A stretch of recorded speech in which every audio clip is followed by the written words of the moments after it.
C'est une exposition très visuelle où l'on peut découvrir à travers la visite du roi divers aspects à la fois culturels, politiques, commerciaux de la France du début du XXe siècle.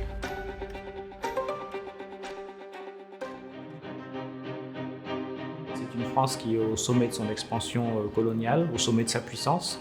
Cette expansion est portée par le parti colonial, par des personnalités républicaines, par des militaires conservateurs, aussi, et c'est très intéressant, par des entrepreneurs et des chambres de commerce. Donc c'est cette France-là que Sissovat découvre, une France en pleine expansion, une France qui a confiance en elle-même, une France qui regarde sur un monde qu'elle a su d'une certaine manière conquérir à travers son expansion coloniale.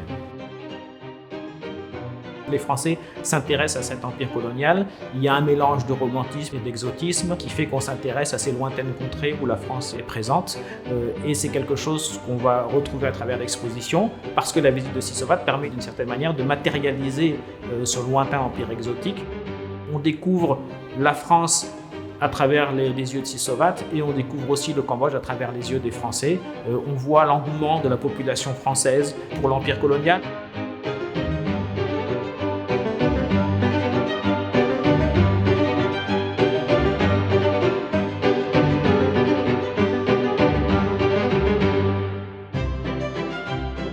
Et Sissovat a été tout de suite extraordinairement populaire parce qu'il avait des manières extraordinairement débonnaires. Il était tout à fait particulier, il avait des tenues tout à fait particulières, il avait un grand chapeau plat, il portait des culottes de soie, il était donc extrêmement spectaculaire.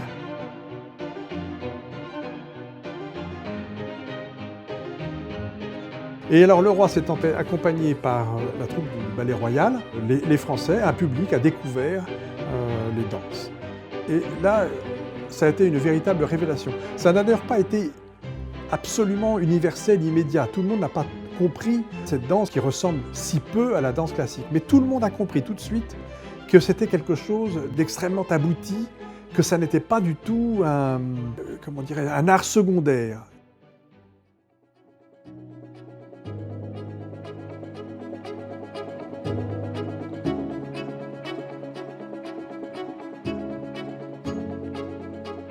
Le thème de la visite du roi Sissovat en France se déroule aussi en toile de fond sur la question de la rivalité franco-anglaise, notamment qui se matérialise au niveau du tracé de la frontière entre le Cambodge et le Siam, puisque derrière le Siam, il y a l'Angleterre. Donc on a en toile de fond un contexte géopolitique.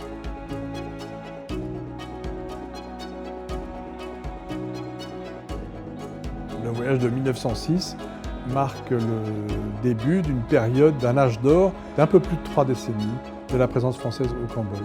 Et d'une harmonie, d'une convivialité, extrêmement paisible et d'un développement et d'une prospérité du pays assez remarquable.